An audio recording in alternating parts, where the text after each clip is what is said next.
কলকাতায় বসে কাশ্মীরের স্বাদ। মধ্য কলকাতায় পিয়ারলেস ইনে শনিবার থেকে শুরু কাশ্মীরি ফুড ফেস্টিভ্যাল। সোজা কাশ্মীর থেকে কলকাতায়, 2 শেফ, সঙ্গে রকমারি মেনু, বাছাই করা সেরা পদ, স্বাদে আহ্লাদে।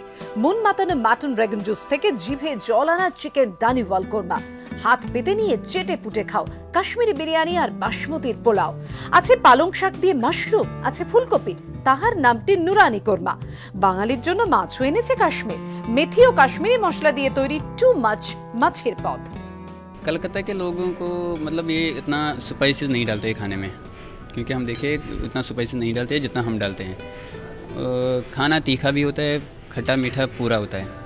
শেষের কবিতা কুছ মিঠা, ভূস্বর্গের স্পেশাল ফিরনি।